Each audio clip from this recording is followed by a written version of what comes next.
하나님 말씀은 에베소서 3장 9절부터 11절입니다. 에베소서 3장 9절부터 11절 함께 읽으시겠습니다. 영원부터 만물을 창조하신 하나님 속에 감추어졌던 비밀의 경륜이 어떠한 것을 드러내게 하려 하심이라.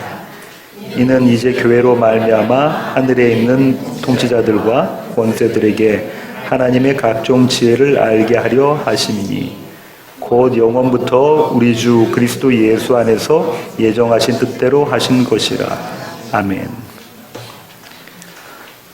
에베소서 강의 29번째 시간입니다. 에베소서 3장 9절부터 11절 말씀을 갖고 교회라는 제목으로 함께 나누기를 원합니다. 부제목은 알게 하려 하심이니입니다. 오늘 설교 제목이 뭐라고 했죠? 교회. 좀 실없다 그죠? 방금 이야기해놓고 여러분 교회 하면 어떤 생각이 가장 먼저 떠오르십니까? 예배, 예, 찬양, 예, 전도, 선교, 예배당 이런 이미지들이 떠오르죠. 그 모든 이미지들의 종합은 저와 여러분입니다. 우리가 교회예요. 예배드리는 우리가 교회이고요. 찬송 부르는 우리가 교회입니다. 전도와 선교를 하고 구제와 봉사를 하는 우리가 교회이고요. 이 예배당 안에 있는 우리가 교회입니다. 저와 여러분이 교회예요. 이제 우리는 우리가 교회인 줄 알았으니까요. 우리가 교회인 이 교회를 어떻게 정의할 수 있을까요? 먼저 성경에서 보여주는 이미지들을 보면서 정의할 수 있을 텐데요. 성경은 이렇게 이야기합니다. 교회는 하나님의 백성이다. 교회는 그리스도의 몸이다. 교회는 그리스도의 신부다. 교회는 성령의 전이다. 이거 외에 엄청나게 많은 이미지들이 있어요. 교회에 대한 정의는 차고도 넘칩니다. 그중 가장 대표적인 것은 헬라어 에클레시아입니다. 많이 들어보셨죠? 찬양도 나와 있고요. 그렇죠? 에클레시아는 원어적 의미는 이런 겁니다. 부르심을 받아 나온 자들. 어디로부터 나왔다는 얘기입니까? 세상으로부터. 누구에게 부르심을 받았죠? 하나님께. 구약에서부터 계속 이 모형이었죠. 출애굽 사건부터 그 이전에 아브라함부터. 이스라엘과 관련해서 구약이 이스라엘과 관련해서 신약학자들은 교회를 이렇게 정의합니다. 제가 한번 읽어보겠습니다. 화면에 나올 겁니다. 그리스도 예수를 믿는 믿음으로 중생한, 다시 말하면 거듭 태어난 영적 이스라엘이다. 오늘은 설교의 서론부터가 밀도가 좀 높습니다. 그죠? 지난주에는 웰빙에 대한 퀴즈도 하고 그래서 좀 가볍게 시작했는데 오늘은 벌써부터 머리가 지근거리실 수 있는데요. 그래도 네이버 국어사전을 빠뜨리고 갈 수는 없으니까 네이버 국어사전의 교회를 이렇게 정의했습니다. 예수 그리스도를 주로 고백하고 따르는 신자들의 공동체. 예수 그리스도를 주인이라고 고백하고 따르는 신자들의 공동체. 매우 완성도가 높은 정의입니다. 오늘 나눌 내용은 이 교회에 대한 거예요. 오늘 본문의 위치를 좀 살펴보기를 원하는데요. 사도는 지금 에베소 교회에게 이렇게 말합니다. 너희들은 내가 받은 사명과 직분이 어디에서 온 줄 아니? 그건 하나님의 은혜의 선물이다. 모든 성도 중에 지극히 작은 자보다 더 작은 나. 그런 나에게 주신 은혜의 선물이다. 우리 지난 주일에 겸손에 대해서는 충분히 살펴봤다고 생각합니다. 사도는 이어갑니다. 동시에 나의 사명과 직분은 하나님의 능력의 역사하심이었어. 하나님의 능력의 역사하심. 이게 능력이 어떤 거냐면요. 무엇이 더 소중한 것을 볼 줄 아는 그 눈을 뜨게 하시는 하나님의 능력입니다. $100, 100불짜리 대신 $1, 1불을 달라고 하는 사람 아무도 없다는 거죠. 더 귀하고 소중한 것이 있으면 거기에 손이 나가게 되어져 있다는 겁니다. 그러니까 사도가 지금 이렇게 이야기하는 거예요. 나는 눈이 감겨 있었던 사람이었다. 나는 앞을 보지 못했던 사람이었는데 주님께서 내 눈을 뜨게 하셔서 정말로 소중하고 귀한 것이 무엇인지를 보게 하셨다. 그래서 나의 직분과 또 나의 사명은 하나님의 능력이시다. 이렇게 이야기하는 거죠. 그러니까 사도는요, 자신이 받은 직분과 사명은 모두 하나님의 은혜이고 하나님의 능력이다. 이렇게 이야기합니다. 이렇게 말하고서 사도는 자신의 직분과 사명의 목적에 대해서 이야기를 해요. 그 목적은 두 가지인데요. 지난주에 한 가지를 이야기를 했었죠. 그게 뭐냐면 그리스도의 풍성함을 이방인에게 전하는 것. 그리스도의 풍성함이 무엇이라고 했죠? 그분 안에 있는 생명.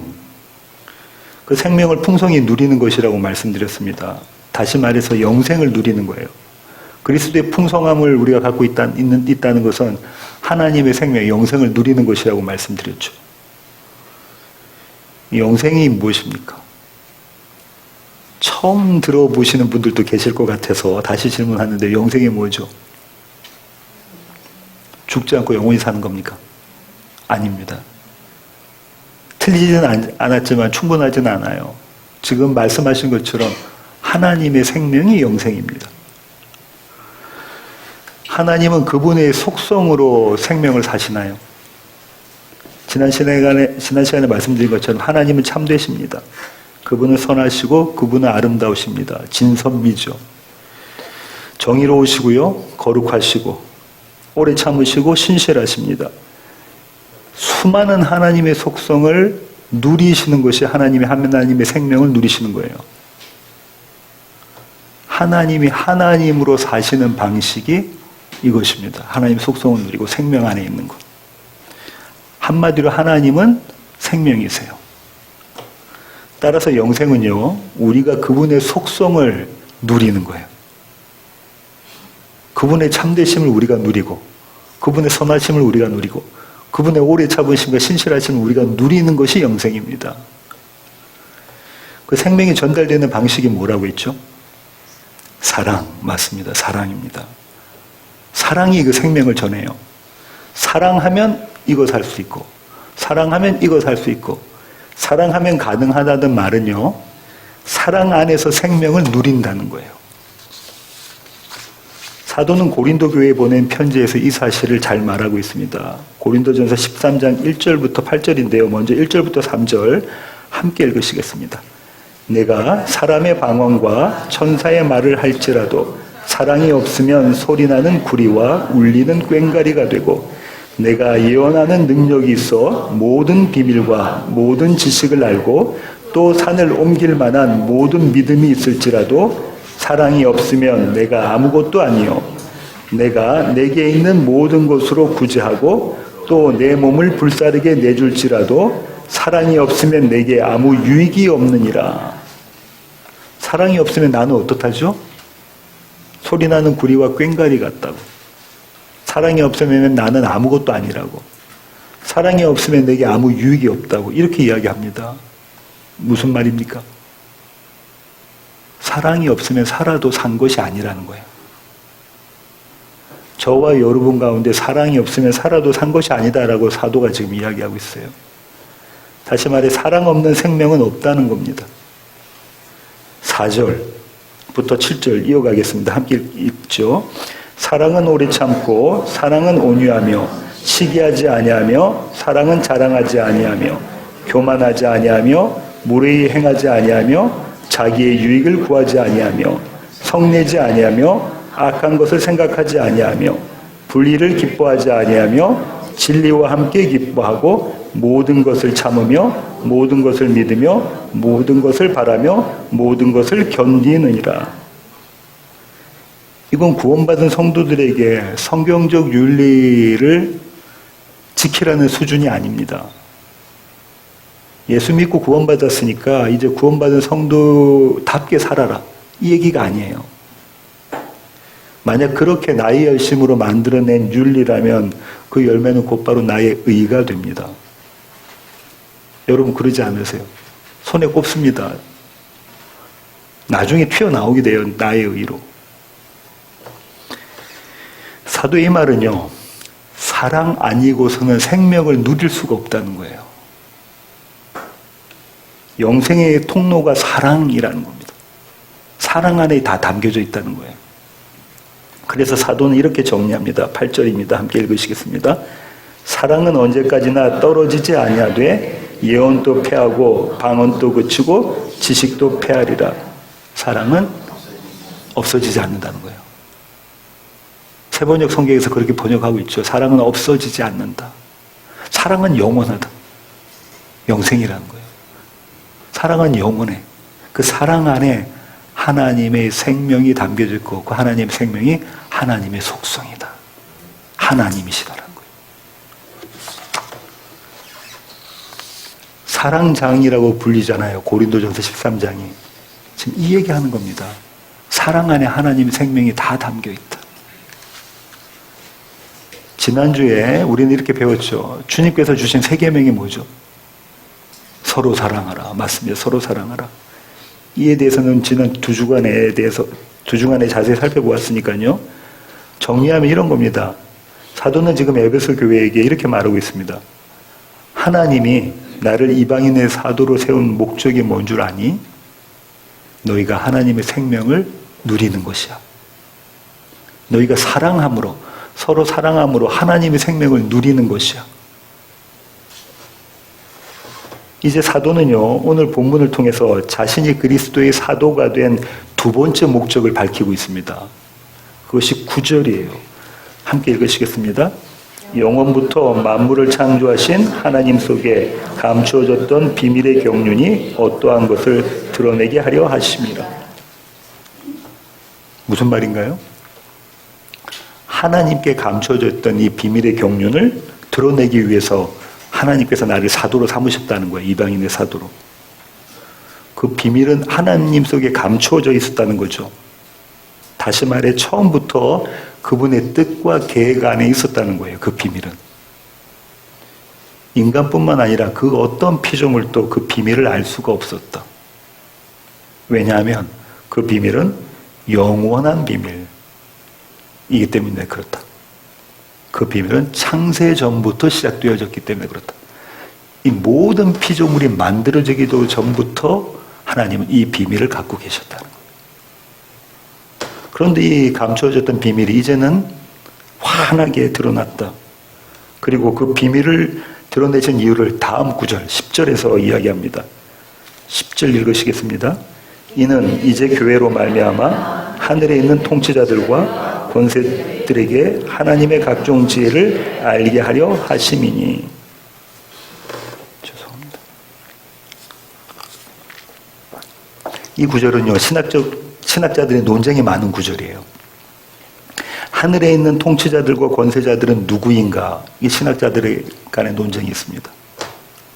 첫째로 이 세상의 권력자들, 하늘에 있는 높은 보좌에 있는, 높은 자리 위치에 있는, 그래서 이 세상의 권력자들 이렇게 보는 신학자들도 있고요. 또 어떤 신학자들은 이 편지가 작성되기 전에 죽은 하나님의 백성들 이렇게 보기도 해요.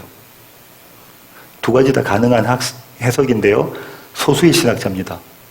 대다수의 신학자는 세 번째, 네 번째 의견을 이야기합니다. 그럼 이 세 번째, 네 번째 의견이 완전히 다른 의견이에요. 세 번째 의견은 이렇습니다. 하늘에 있는 통치자들과 권세들을 하늘에 있는 선한 영들, 천사들이라고 보는 거예요. 천사들. 그렇게 보는 이유는 이렇습니다.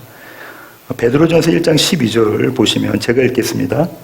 이 섬긴 바가 자기를 위한 것이 아니요 너희를 위한 것임이 계시로 알게 되었으니 이것은 하늘로부터 보내신 성령을 힘입어 복음을 전하는 자들로 이제 너희에게 알린 것이요 천사들도 살펴보기를 원하는 것이니라. 천사들도 살펴보기를 원했다. 무엇을요? 하나님의 비밀을. 이 비밀이 도대체 어떻게 펼쳐질까? 천사들이 궁금해했다는 거예요. 그래서 주목하고 눈여겨보고 있었다는 겁니다. 반면 네 번째 의견은요. 하늘에 있는 통치자들과 권세자들을 공중에 있는 악한 영으로 보는 거예요. 그럼 사탄과 마귀가 되죠. 왜 그렇게 보냐면 에베소서 6장 12절 같은 에베소서 안에 사도가 이런 이야기를 하고 있기 때문에 그렇습니다. 제가 읽겠습니다. 우리의 씨름은 혈과 육을 상대하는 것이 아니요 통치자들과 권세들과 이 어둠의 세상 주관자들과 하늘에 있는 악의 영들을 상대함이라. 에베소서에서는 사도가 하늘에 있는 영을 악의 영이라고 이야기하고 있으니까 여기서도 그렇게 적용해야 된다. 이렇게 보는 거죠. 이것도 가능한 해석입니다. 이런 해석들 중에 무엇이 적합한지 무엇이 맞는지 저는 솔직히 잘 모르겠습니다. 모두가 가능한 해석이라는 얘기예요. 아주 쟁쟁한 신학자들이 양쪽 의견에 다 서 있어요. 그래서 이 모든 가능한 해석들을 소개했습니다. 그런데 이 중에 무언가 하나를 선택할 필요는 없을 것 같아요. 여하튼 하늘에 있는 통치자들과 권세자들은요, 모두 영혼의 이 비밀이 어떻게 드러나는지 관심 있게 주목하고 있었다는 건 분명한 사실이에요. 그들의 눈과 귀를 사로잡은 이 비밀이 첫 번째로 드러난 것이 어디였을까요? 성자의 성육신입니다. 모든 피조물은 하나님께서 피조물, 인간이 되셨다는 것을 전혀 계획하지 않고 기대하지 않고 전혀 생각하지도 못했던, 예상치 못했던 일이에요. 비밀이 드러난 거예요. 하나님이 인간이 되시다니. 창조주가 어떻게 피조물이 될 수가 있지? 여러분 같으면 그렇게 하시겠어요? 하나님과 우리와의 이 간극은 우리와 저 밖에 있는 개미와의 간극과는 전혀 다릅니다죠? 비교할 수가 없어요. 하나님이 피조물이 되셨다는 것이 그런 수준인데 우리 같으면 그렇게 하겠냐고요. 입이 쫙 벌어질 일 아닙니까? 아무도 입은 벌리지 않으시네요. 하나님이 인간이 되셨다는 것은 하늘에 있는 통치자들과 권세자들이 놀랄 만한 일인 거예요. 전혀 기대하지 못했던 일입니다. 이 엄청난 비밀의 두 번째 드러남은요, 그분의 십자가 죽으심이에요. 이건 더 말이 안 돼요. 하나님이 인간이 되신 것도 이해할 수 없는데 그분이 인간들을 위해서 죽으셨다? 어떻게 이런 일이 벌어질 수 있을까? 벌어진 입을 다물지를 못해야 돼요. 십자가 목걸이를 찰랑찰랑 걸고 이렇게 다니지 않습니까? 제가 십자가 목걸이를 달고 다니는 것이 잘못됐다 이 말씀을 드리는 게 아니에요. 그 정도로 값싼 비밀이 아니라는 겁니다. 사탄은 자기가 이 게임에서 이긴 것으로 착각했어요. 그리스도 예수를 십자가에 달아서 죽였으니 나는 이제 이겼다? 라고 착각했죠. 그러나 그것은 그의 오판이었습니다. 하나님이 이 사실을 오래전에 계시해 주셨어요. 그게 창세기 3장 15절입니다. 함께 읽으시겠습니다. 내가 너로 여자와 원수가 되게 하고 내 후손도 여자의 후손과 원수가 되게 하리니 여자의 후손은 너 머리를 상하게 할 것이요 너는 그의 발꿈치를 상하게 할 것이니라. 이런 거 신학자들이 원시복음이라고 말하는 거죠. 예수님께서 사탄의 머리를 깨부수셨다는 겁니다. 이 뱀, 다시 말하면 사탄의 오발이, 이 오판이 고발된 자리가 어딘가요? 내가 잘못 생각했구나를 깨달은 자리가 어디예요? 예수님의 부활입니다. 예수님이 죽으셨으면 이제 죽였으니까 난 끝났어. 나는 승리했어라고 생각했을 텐데 그 사탄이 나는 오판이었구나를 깨달은 자리, 그 고발된 자리가 예수님의 빈 무덤이에요. 그분의 부활. 그분은 부활하셨습니다. 사망을 이기셨습니다. 그리고 승천하셨고 지금 아버지 오른편에 앉아 계십니다. 아버지는 아들에게 모든 것을 맡기셨습니다. 모든 만물이 그 발 아래 복종합니다. 무릎 꿇고 복종해요. 할렐루야죠.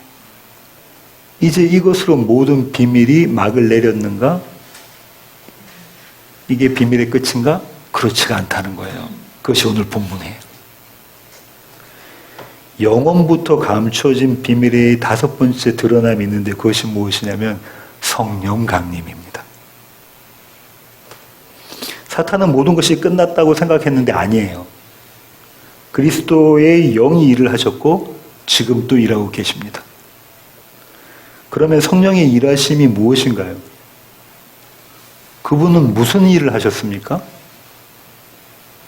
지금 또 성령이 일하고 계시잖아요. 근데 그분이 하시는 일이 뭐죠? 그 일하심의 결과가 저와 여러분이에요. 교회가, 저와 여러분, 우리가 성령 하나님의 일하심의 결과예요.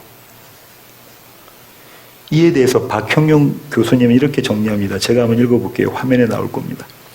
하나님에 의해 선택되고 그리스도에 의해 구속되고 성령에 의해 거룩하게 된 교회, 그 교회는 하나님의 영원한 목적의 성취이다. 하나님의 영원한 목적이 어디 있었다는 거예요? 교회에, 우리에게 있었다는 거예요. 그래서 순서대로 하나님의 비밀이 하나씩 열려진 거죠. 사도는 지금 이 비밀스러운 하나님의 지혜의 결과가 교회라고 이야기하고 있는 겁니다. 그것이 오늘 본문의 10절이에요. 다시 한번 읽어볼까요? 이는 이제 교회로 말미암아 하늘에 있는 통치자들과 권세들에게 하나님의 각종 지혜를 알게 하려 하심이니, 하나님의 각종 지혜를 알게 하려고 하셨다. 그래서 존 칼빈은요, 사도의 이 말을 이렇게 해석합니다. 교회는 하나님의 지혜를 관찰할 수 있는 거울이다. 교회가 하나님의 지혜를 관찰할 수 있는 거울이라는 거예요. 저와 여러분, 우리를 보면 우리가 하나님의 지혜를 볼 수 있다는 거예요. 좌우를 한번 살펴보십시오. 하나님의 지혜가 보이십니까? 왜 안 보시죠?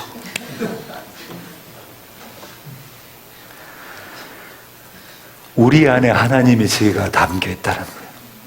교회 안에. 사도는 지금 10절에서 이 말을 하고 싶은 거예요. 에베소 교회요, 너희 안에 하나님의 지혜가, 창세전부터 영원부터 감춰졌던 그 비밀이 드러난 하나님의 지혜가 너희 안에 담겨져 있다. 이 말을 하고 싶은 거예요. 이방인과 유대가 하나가 되었어. 예수 안에서 하나가 되었어. 서로 사랑하게 되었어. 원수였던 두 인종입니다. 유대 사람들에게 인종은 두 개밖에 없다고 그랬죠. 유대인, 이방인. 그들은 흑인, 백인, 황인 이것이 아니라 유대인이냐 아니면 이방인이냐예요. 이 두 인종이 하나가 됐다는 거예요. 서로 사랑하게 됐다는 거예요. 예수 안에서. 이건 불가능한 일입니다. 도저히 있을 수 없는 일이에요. 한마디로 기적입니다. 근데 이 기적이 일어났다는 거예요. 이제 제3의 인종, 에베소서 시작한 첫 시간에 말씀드렸던 신인류 교회가 탄생되었다는 겁니다. 여러분 중에 저에게 이렇게 말씀하실 수도 있어요. 아니 목사님, 이방인과 유대인이 하나가 되었다는 것이 뭘 그렇게 대단한 일이라고 호들갑을 떠십니까? 이렇게 말씀하실 수도 있는데요. 이건 호들갑을 떨만한 사건이에요. 앞서 살펴본 사도의 설명을 다시 한번 들어보겠습니다. 에베소서 2장 13절부터 18절인데요. 제가 읽겠습니다. 이제는 전에 멀리 있던 너희가 그리스도 예수 안에서 그리스도의 피로 가까워졌느니라. 그는 우리의 화평이신지라 둘로 하나를 만드사 원수된 것 곧 중간에 막힌 담을 자기 육체로 하시고 법조문으로 된 계명의 율법을 폐하셨으니 이는 이 둘로 자기 안에서 한 새 사람을 지어 화평하게 하시고 또 십자가로 이 둘을 한 몸으로 하나님과 화목하게 하려 하심이라.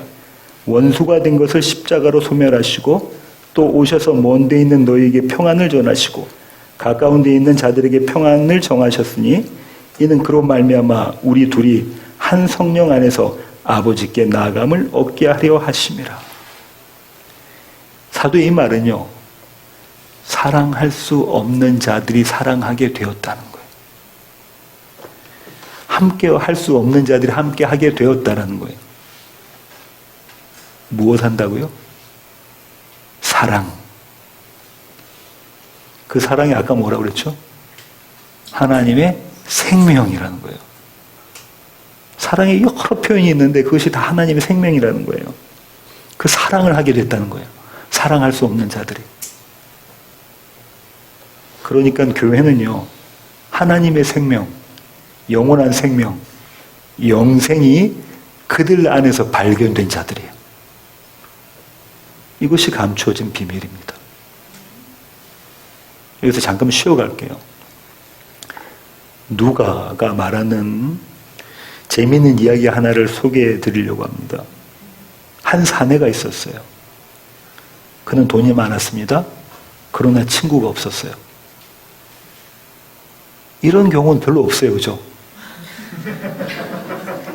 그렇지 않습니까? 돈이 많은데 친구가 없는 경우는 별로 없습니다. 그 사람을 좋아하든 안 좋아하든 간에. 그런데 이 사내는 돈은 아주 많은데 친구가 없었어요. 그 이유는요, 그의 직업이 손가락질 받는 직업이었기 때문에 그래요. 그의 직업이 세리였습니다. 이 남자가 누구인 줄 아시죠? 삭개오입니다. 세리 중에 세리장 삭개오. 예수님 당시는요, 세리는 로마 제국의 앞잡이였어요.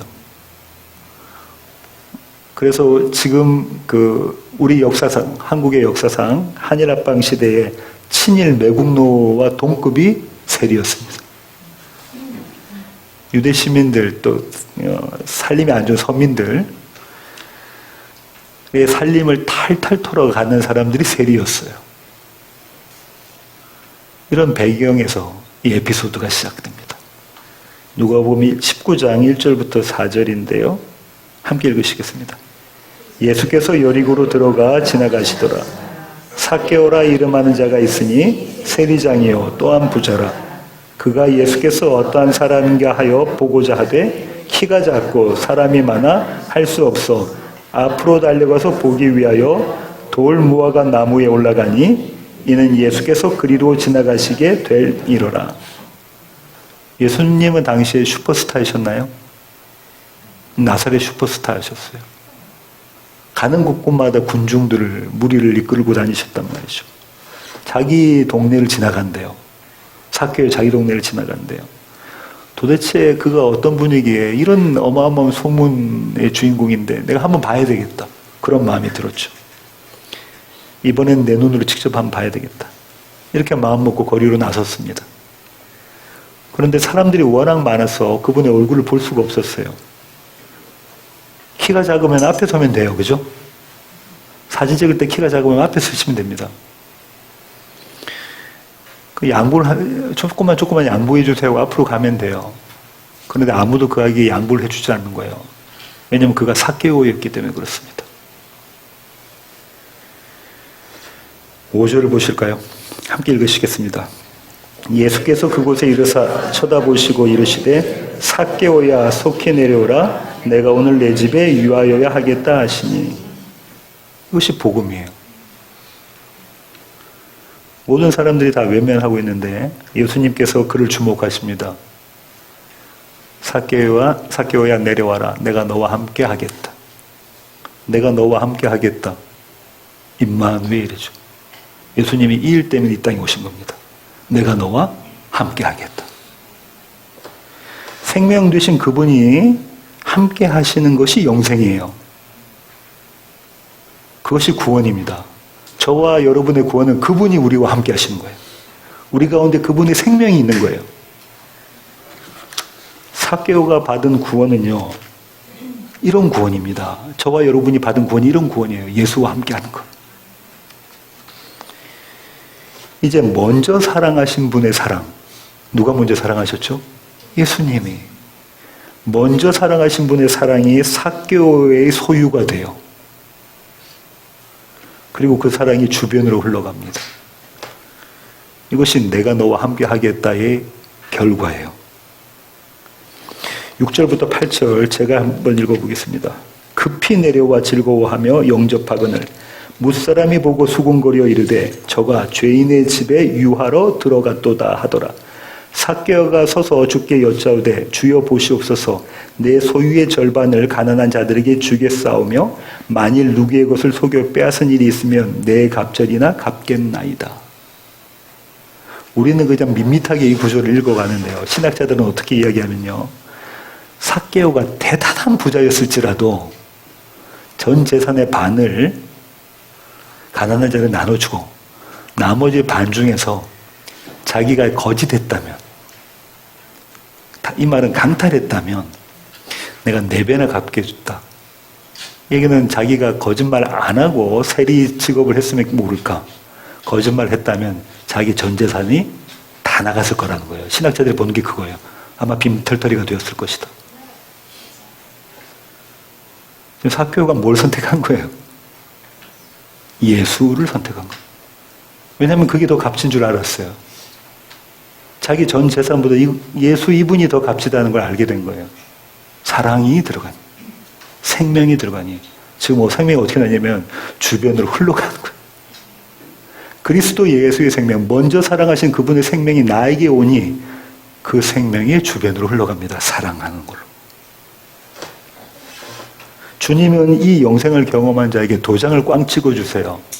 그것이 9절부터 10절입니다. 함께 읽으시겠습니다. 예수께서 이르시되 오늘 구원이 이 집에 이르렀으니 이 사람도 아브라함의 자손이미로다. 인자가 온 것은 잃어버린 자를 찾아 구원하려 함이니라. 그래서 천사들이 이 모습을 보고 박수를 친다는 거예요. 사도가 그 얘기하는 거예요. 천사들이 이 모습을 보고 박수를 치고 만약 그것들이 악한 영이었으면 이 모습을 보고 기절한다는 거예요. 넘어진다는 거예요. 어떻게 이런 일이? 이것이 하나님의 비밀이었구나. 그것이 오늘 본문의 10절이에요. 10절 다시 읽겠습니다. 이는 이제 교회로 말미암아 하늘에 있는 통치자들과 권세들에게 하나님의 각종 지혜를 알게 하려 하심이니. 사도는 이제 그의 설명을 마무리합니다. 그 마무리하면서 한 가지 사실을 더 덧붙여요. 그것이 오늘 본문 마지막 구절 11절인데요. 함께 읽으실까요? 곧 영원부터 우리 주 그리스도 예수 안에서 예정하신 뜻대로 하신 것이라. 아멘. 이 비밀은 처음부터 있었다는 거예요. 그건 원래의 계획으로부터 수정된 것이 아니라는 겁니다. 예수 그리스도를 통한 구원은 차선책이 아니라는 거예요. 11절을 자세히 한번 보실까요? 사도가 주님을 어떻게 호칭하고 있죠? 우리 주 그리스도 예수. 모든 호칭을 여기에 다 동원해요. 우리 주 그리스도 예수.